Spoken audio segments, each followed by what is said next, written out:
welcome back and welcome back, Byron Ferguson. Thank you so much to be in our show, and welcome, Peter. Hello, Byron. Hello, Armin. Nice to meet you, and a big honor to have Byron with us. Oh yes, it's such a pleasure to meet you in person. Ooh. I'm really. Ooh. My pleasure. Thank you so much for joining. Thank you. Thanks for having me. Good. Guess you had a hard time in business with this, virus and so on in the United States. Yeah, last year business was non-existent. We didn't do anything. Yeah, same here. This year it's kind of a little here, a little there, depending on the state. We've had 2 cancellations already this year. That's better than all canceled like last year. Yeah. But Alabama is open so far. Like Alabama opened up about 2 weeks ago. There's no mask mandates, none of that anymore. And I'll be going to Texas, and they're open, of course. I'll be out there in June. So that's great. That's great.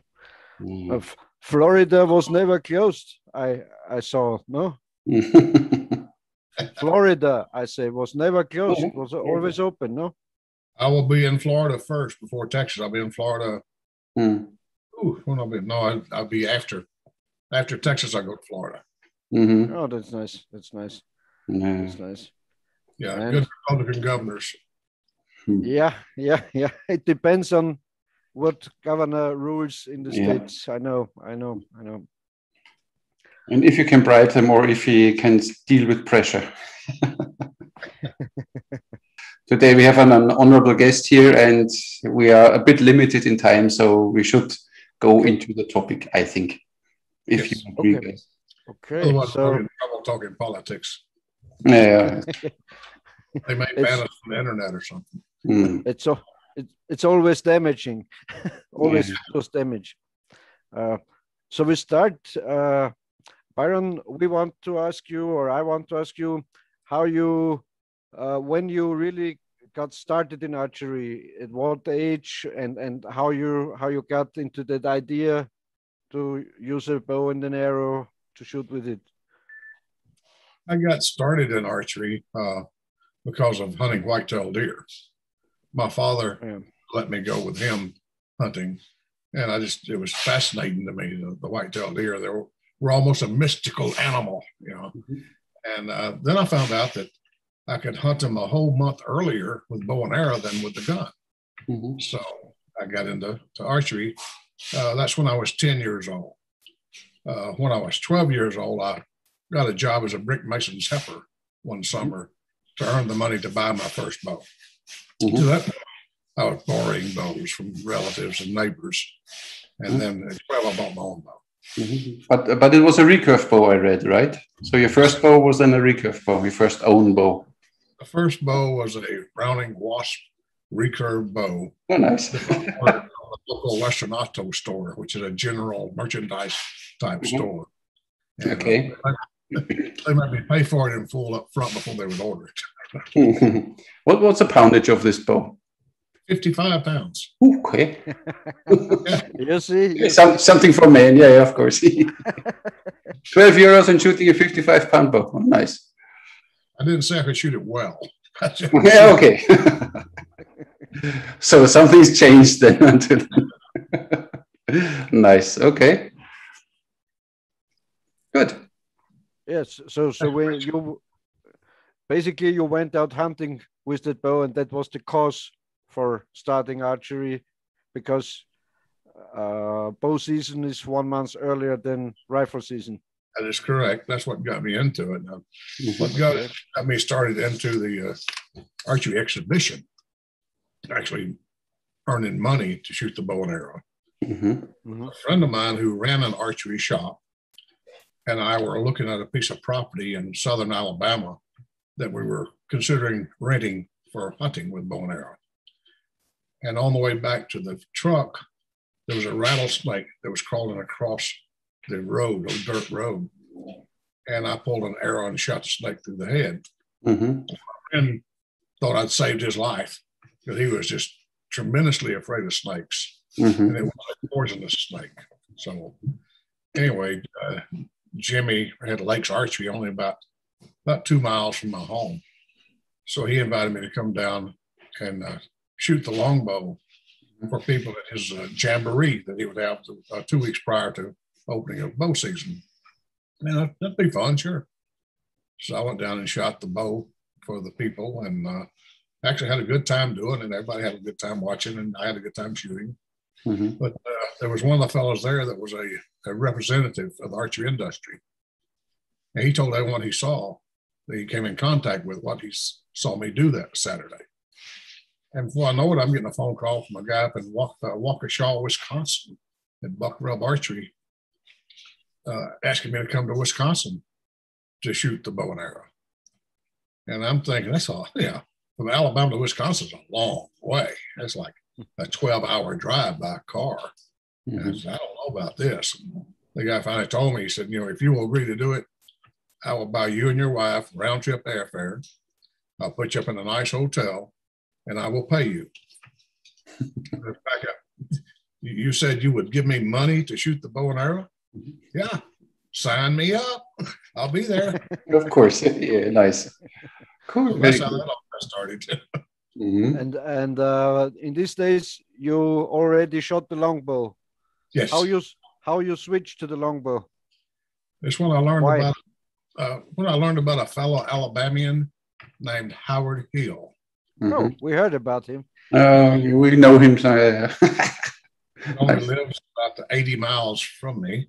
And I just became infatuated with reading about what he could do with the bow and arrow. And I started trying to mimic what he was doing. I mean, I bought magazine articles and books and videotapes, and so I could see this guy shoot. And I started trying to mimic what he was doing. And after a while, I realized that I could shoot pretty well if I did what he did. And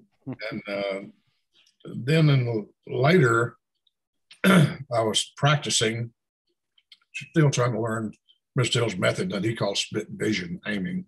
I noticed I was shooting way better than I was actually capable of shooting at the time. So I started analyzing to see what I was doing different today that I didn't do yesterday. And I finally realized I was putting more concentration on the target. In other words, shooting Mr. Hill's method, you split 50-50, 50% target, 50% on the arrow, trying to aim the actual arrow. The way I shoot is 90% on target, only 10% on aiming the arrow. Okay. That is directly one of my questions I had later. Thank you very much. Because that's very important, I think, for many people to know. That works a lot better for me. Byron, in my opinion, Mr. Hill was able to do this stage work, these shots he did on stage without any kind of point of aim or so. I think he could do it naturally. You know what I mean? I think he only used this split vision method with difficult long shots and so on. Would you agree? I had the great pleasure of having dinner with a guy named Dale Marcy. Dale was Howard Hill's assistant. The last 4 years he toured giving exhibition. In 4 years, the routine was the last shot would be a dime. They would flip a dime up in front of the backstop and Mr. Hill would shoot the dime. But he would always miss it the first shot, always. Because Dale was bald head. No, like Henry Bodnick says he's naked. He has a naked head, no hair. So Mr. Hill had a big powder puff, and he would powder the top of Dale's head because the glare off of that bald head is what caused him to miss. What he had done, he had taken away his excuse to miss. He never missed it the second time. He always hit it the second shot. Okay. So Dale asked him it over dinner. I said, "How in the world do you do that? You always hit it when you're supposed to hit it." He's one of the things. He's pretty hard to miss. This thing's big as a basketball. This is how Howard Hill. He had the ability to focus and concentrate so hard that the target became bigger. Mm-hmm. I've seen it one time in my whole life, as much as I've shot, one time. It was just a normal practice session out in my backyard here in Alabama. I had a little machine that I used to toss aspirins. And I've been shooting probably 15 minutes. It wasn't nothing extraordinary. But one of those aspirins came off and it came up. That's what he was talking about. That's it. I mean, this thing's so big, you can't miss it. It's huge. But I can't do it every time. He had the ability to do it on demand. Mm-hmm. Yeah, exactly. Mm-hmm. If I could, I wouldn't miss as much as I do. Mm. Yeah, but when you demand like shooting this diamond ring, you could do it in this show. Well, shooting through the diamond ring was the first one. Of course, I thought was impossible. I didn't think I could do it. But with some practice and tuning, practicing, I found out that I could do it. So anymore, it's not that hard of a shot to do because I already know that I can do it. Yeah. Once you have accomplished a shot and proven to yourself that it is possible to do it, it becomes easier. I understand. Like shooting aspirin tablets. At the point, I thought that was impossible too. Once I did it, I said, well, I guess I can do that. So I've done it hundreds and thousands of times now. What's hard is to do it on demand. Yeah. I quote you quite often. I always say, Byron Ferguson is what I can see, I can hit. So no matter the size, even if it's an aspirin, he can see it, he can hit it. So don't tell me that he can't hit the center on the target. The center, correct. Nice. I've had a lot of fun with that over the years. Yeah, I can imagine. How often do you train, or do you still train? Or how often did you train every day, and how many arrows did you shoot every day? Or okay, well, when I first started as a young man, it was every day, 7 days a week, year round, rain or shine. Yeah. About 15 years ago, I started developing like tarsal tunnel where my arm would just go to sleep. It would just go numb from all the repetition of pulling the bowstring. So I had to stop shooting so much. Now I shoot every other day. Not every day, but every other day. Okay. I break my practice sessions up into four different segments. And I'll shoot about 30 minutes per segment. But 30 minutes now, take a break, do this, mow the grass, do whatever I got to do, come back, another 30. That's in the morning and the afternoon, do the same thing. There's breaks between the 30-minute practice sessions. Okay. To me, that's a lot more helpful to me to do it like that rather than the marathon. Yeah, of course. It helps better when you train every day 15 minutes and one time in a week for 2 hours. You get more out of it when you stay in your regularity. Yeah, that's cool. When you get tired, you can't control the bow anymore. So you just start from scratch again. Yeah. Oh, Peter's heard me refer to it as poking and hoping. Yeah. Poking and hoping. Nice. Yeah. We still talk about archery, right? Okay, good. Since I know Peter, we have to, this is yeah, nice. And I also want to ask you, you said 1,000 times you shot the aspirin and so on. How many shows do you give in your career, or television appearances? You're able to, you counted it? Yeah. I never have actually sat down and tried to calculate how many shows I've done. Thousands and thousands. I've shot just about in every country in Europe, most of North America. I've shot on just about every major television network in the world. Not all, but most. I've hosted television shows here in the States. I've done live exhibitions, which I still do some. Not as much as I once did, but I still do live exhibitions just to let people know I'm not dead yet. So to answer your question, Peter, I don't know exactly, but it would be thousands. I think once you told me in good times you did 100 live shows a year, approximately. No? Yeah, I do. There's a difference in terminology. Some exhibition shooters refer to each individual exhibition as a show. Yeah. And you count the shows, not when the fairs. I'm talking about a 3 to 5 day event is one show. Yeah. I understand. Mm-hmm. But I think television is dead. No, nothing. No, television.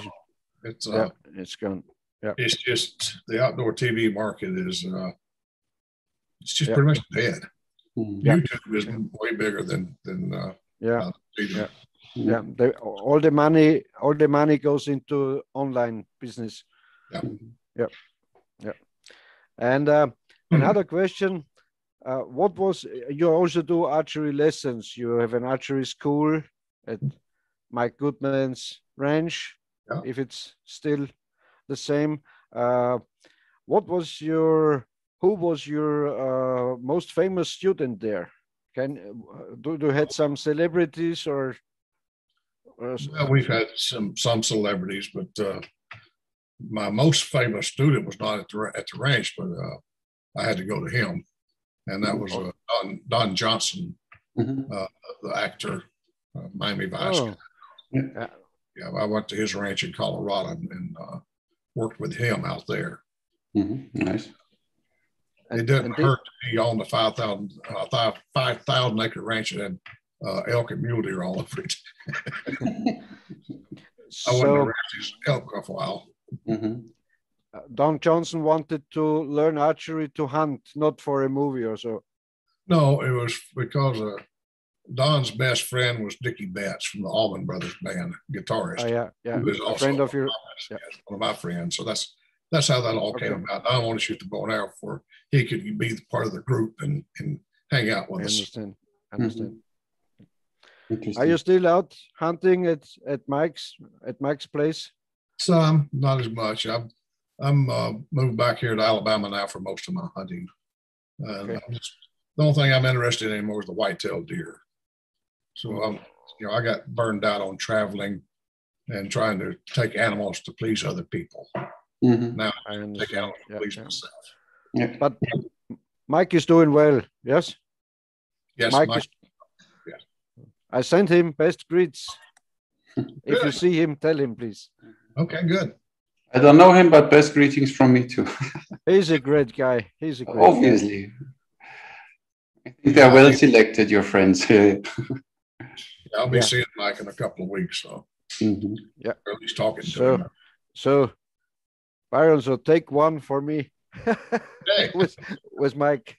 It's a little early here. It's late. So now you hunt only for your own family, so to say, that you feed your own family, not for the pleasure of others anymore. And that's, thank God we had a lot of venison in the freezer last year with all the COVID stuff. The supermarkets around here were bare. There was no food. And so if you didn't have a freezer, you were in trouble. Yeah, of course. Well, and so you have an area in Alabama, or you hunt on state land with a license? I have some private ground that I rent for hunting. Are there also wild boar hogs also? Not here. They're further south. Okay. I had a lease that had wild boar on it, and they had so many wild boar on it. I quit. That's too much trouble. Okay. You don't want wild boar. I mean, you want a friend with a place with wild boar, not your place. So the main game is whitetail. Whitetail deer, yes. Nice. One of the things I've been working on, Peter, you'd be interested in, and I found I was quite disappointed in trying to learn anything about this thing that's called target panic. And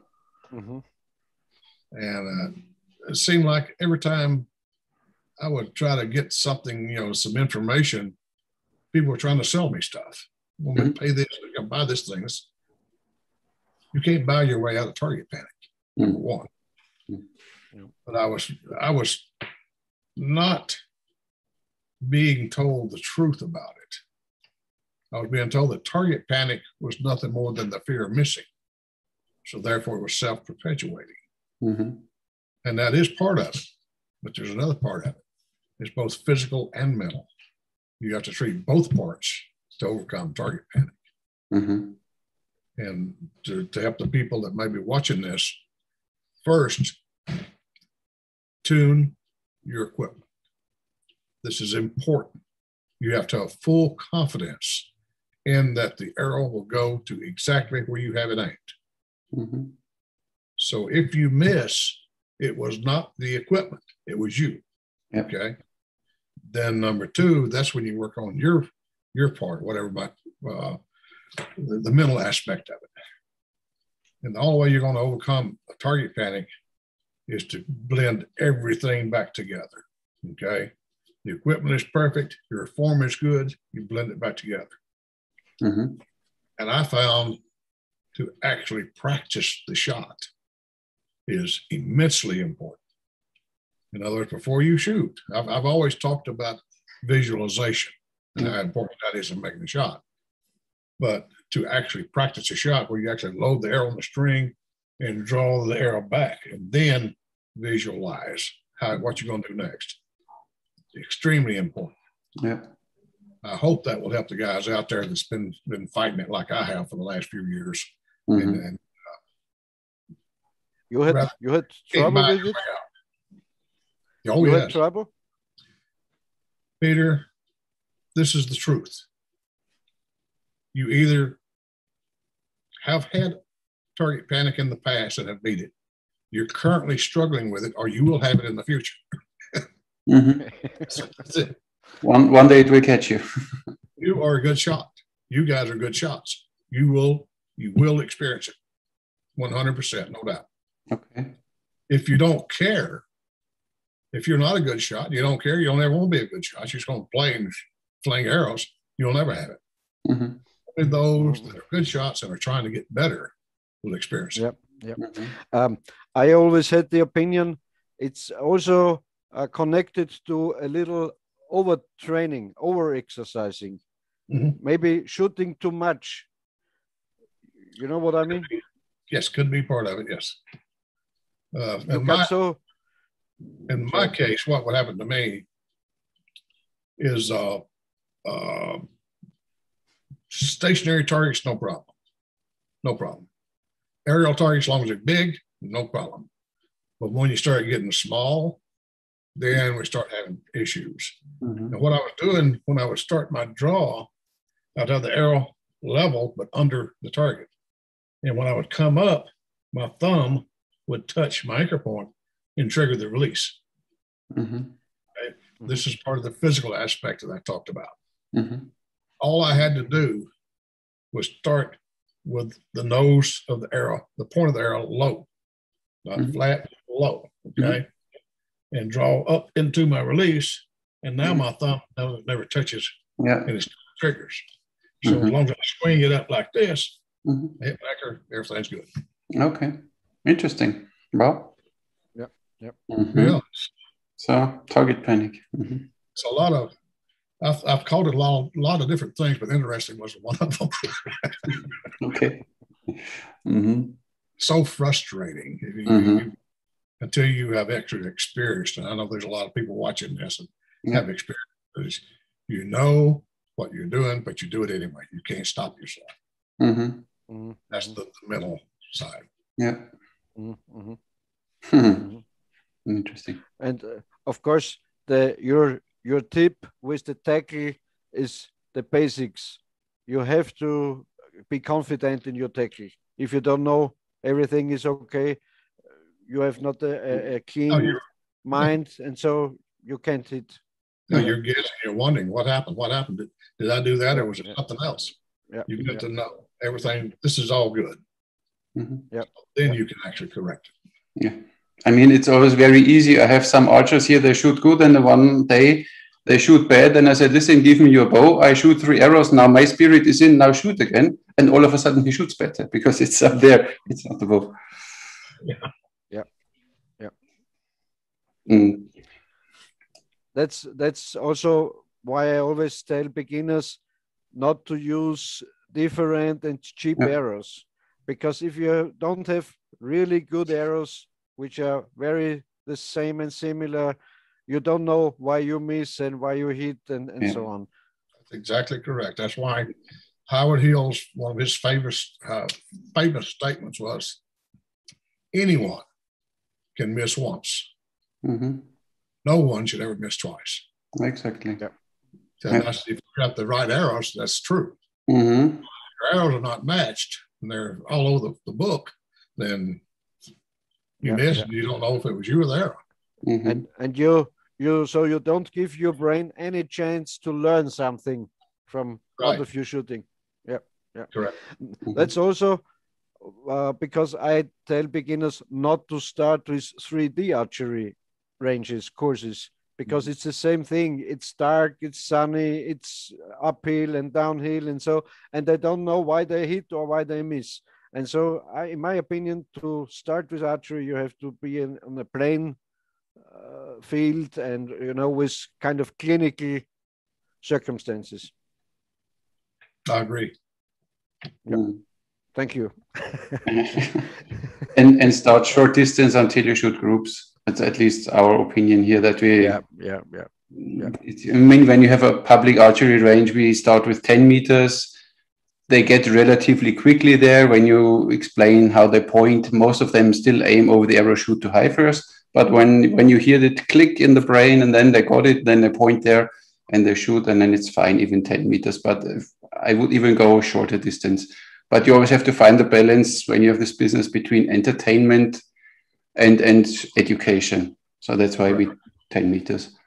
So then is this become the arrow? What's the meaning? This that you see the arrow already flying to the target, visualizing.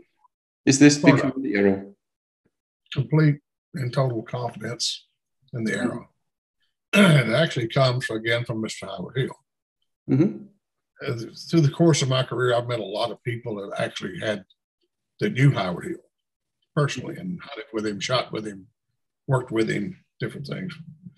I was in California, and we drove by this place every day, and just an old dilapidated building. I was going to a place called Vertigo Hills Archery Range. We were filming for the History Channel. Mm-hmm. And then one day, the president of the archery range there told me that building where we turned to go up to the range, that was Howard Hill's archery shop. Was his shop when he was in California. So, wow. So there was all these people started coming out that knew and Mr. Hill. One of them was a radio host. Mm-hmm. And he'd had Mr. Hill on his show several times. He said the most profound thing he'd ever heard him say was a kid called in and won't know how to become a better archer.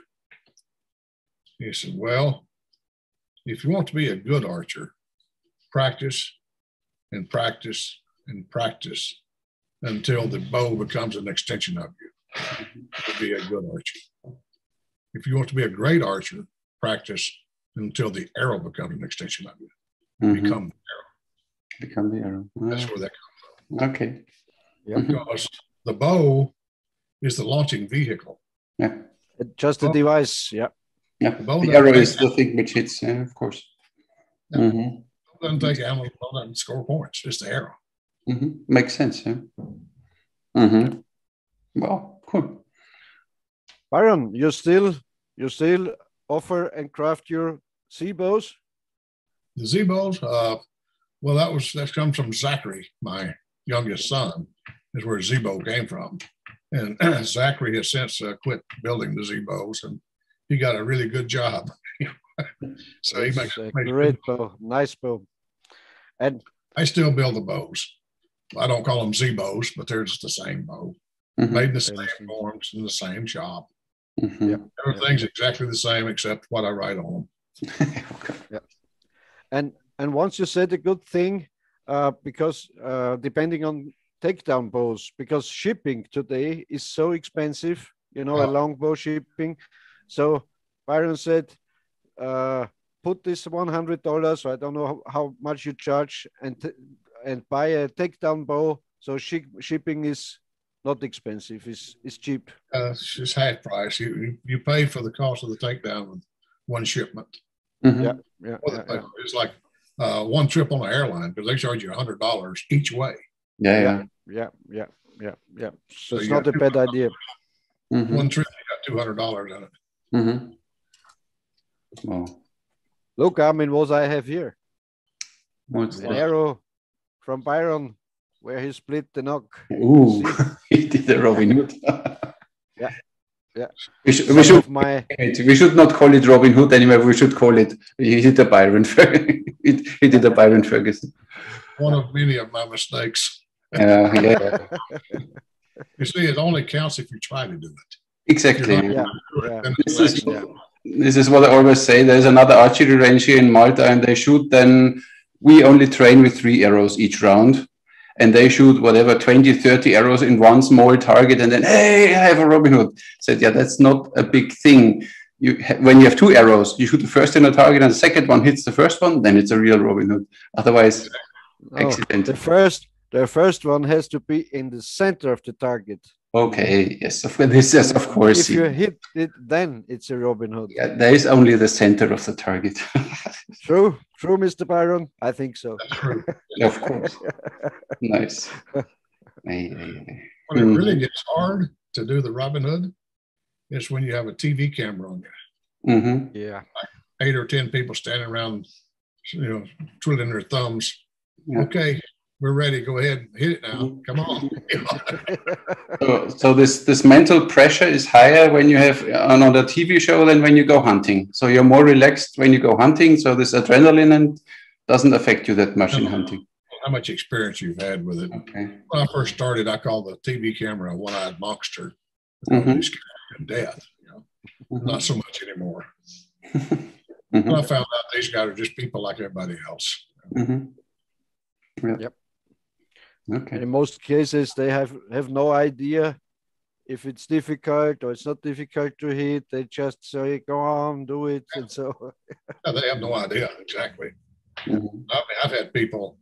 I had the church Arrow wanted me to come to Vienna, fly to Vienna, get off the airplane, go to the venue. Their president of their company is going to hold a playing card up in his hand. When he shoots the playing card out of his hand, like at 30 meters away, and turn around, go back, get on the airplane, and come home. No, I don't think so. Yeah. Crazy. People don't, they don't understand. Yeah. And they have no idea about the danger, how devastating an arrow is. They have no idea. No, and they see you shoot on television and they think, "Oh, this guy hits it every time." Yeah, exactly. I do on TV. I get to do the editing. Byron, I have another question because you're in archery. So, what is your favorite archery-related movie or television show or something connected to archery? Well, I guess my favorite movie would be Timbo. Timbo. Oh yeah. Yeah. It's funny to watch it now to see all the shenanigans they were pulling that we would get crucified for now. Yeah, today you couldn't do this movie.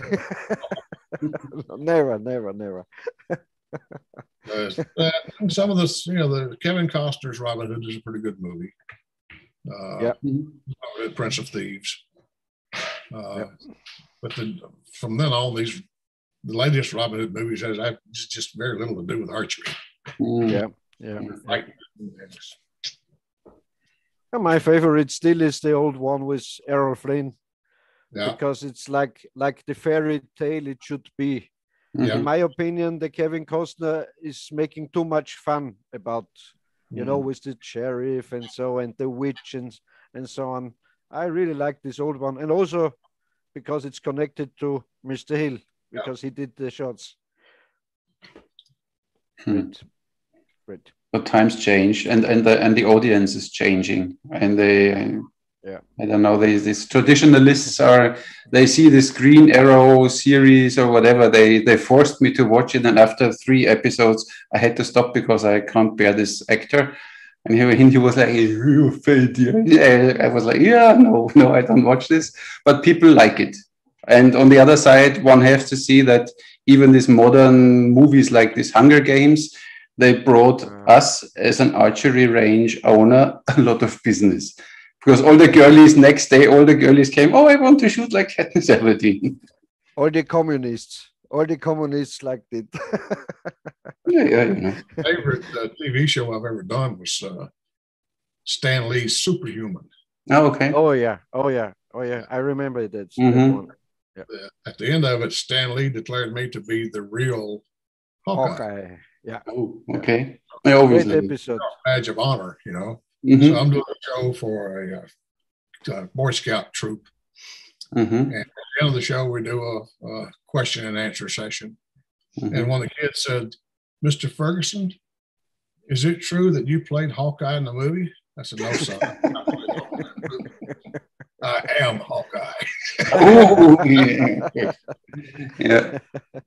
Mm-hmm. Oh, that's fun. Of course. You know, I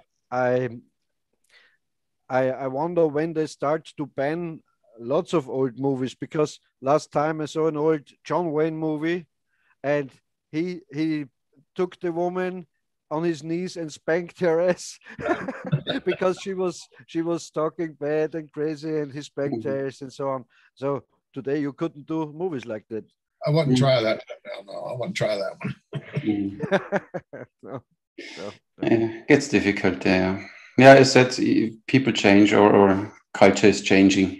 So, and the movie industry, either they force it or they have to adapt to this change. So, one of each. You know that was very funny. John Wayne bent this woman over and like to spank her ass, and the guy gave him a little shovel to spank her.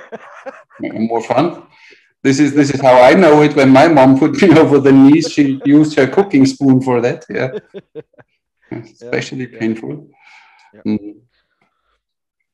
So, Byron, how about hunting knives? You know, we have a lot of martial arts viewers and so on. And do you have any favorite hunting knife? Because a good archer always needs a knife, even if he's not hunting. Of course, the wild steer there in France makes the Byron Ferguson skinning knife, which is extremely good. I got one. You just so happen to have one. Eh? I got one. Mm. You ever seen it, Armin? Yes, I saw it once. I saw it there, but I never saw it in real.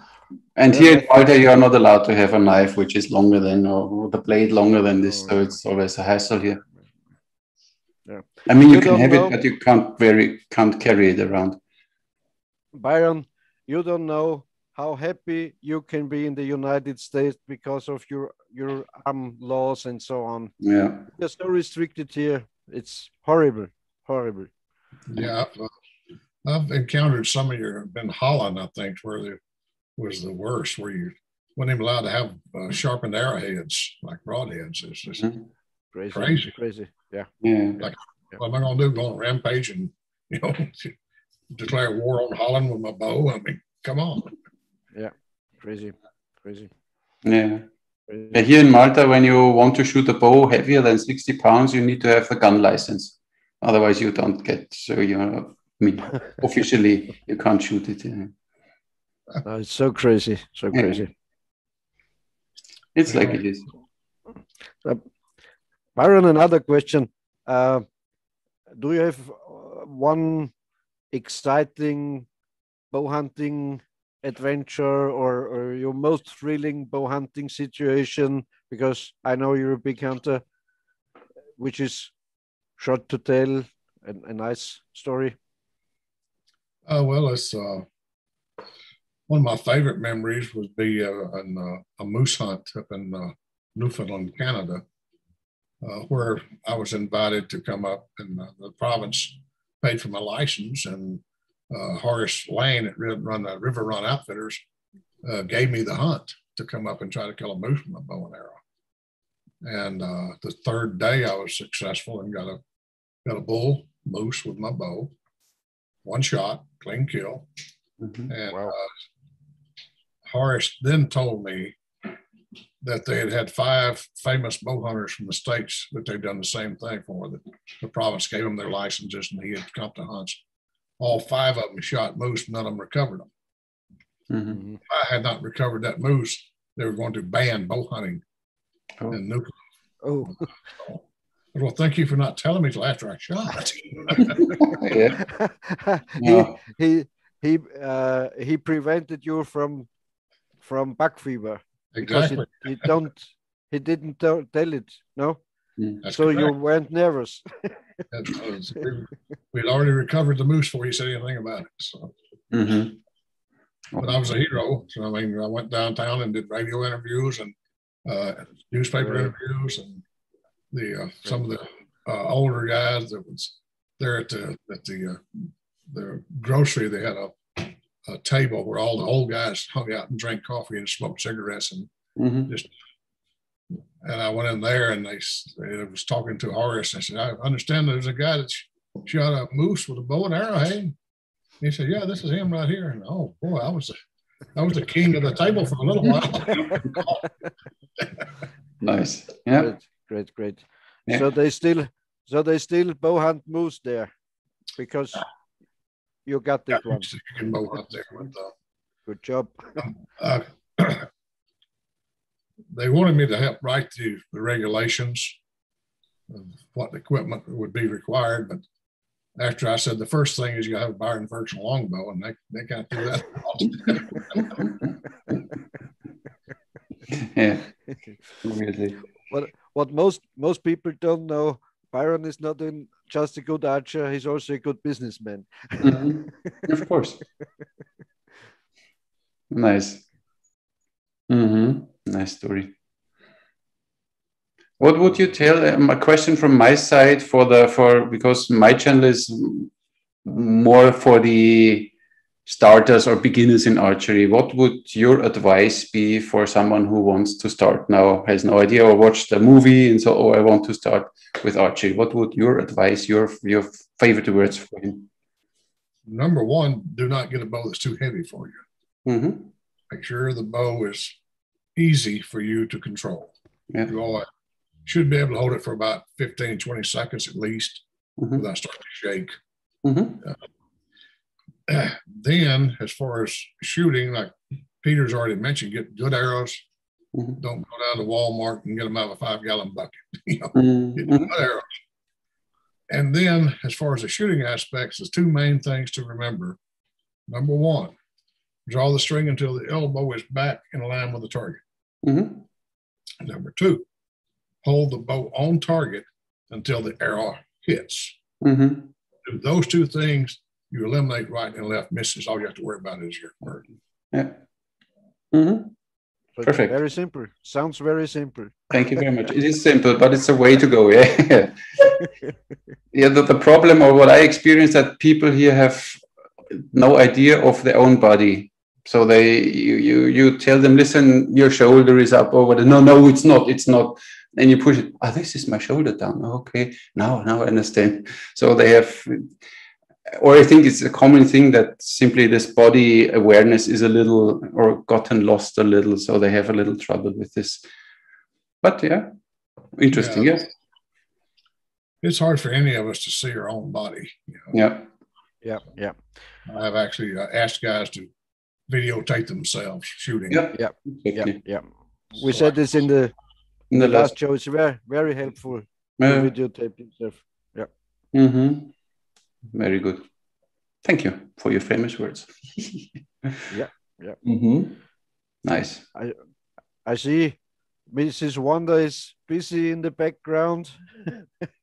Yeah. She went this morning and sat with my mother in the hospital. So okay, taking care of her down there. So I'm going to have to cut out pretty quick and get down there myself. Yeah. So we should come to an end that we don't stop you for longer for. Yep.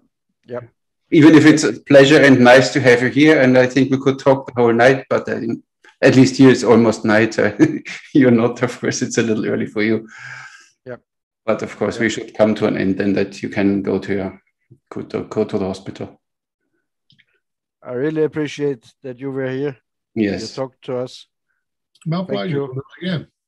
Thank you, Byron. And we will invite you again if you like so. Sure. And you know, Byron, you can upload this clip also to your channel. Okay. We will send it to you and you can upload it. And let's see what turns out. No? Okay. Sure. Perfect. Yeah. Okay. So great. Thank you very much. It was really a pleasure to have you and to meet you and to talk to you. You are one of my heroes. You know that. One of mine too. Yeah. I'm a legend in my own mind. Oh yeah. But even in my mind, you are. So don't worry. You are. Hey guys. Thank you. Thank you very much. All the best wishes to the folks we know. I will. Thank you, Byron. Thank you. Thank you very much, Byron. Bye bye.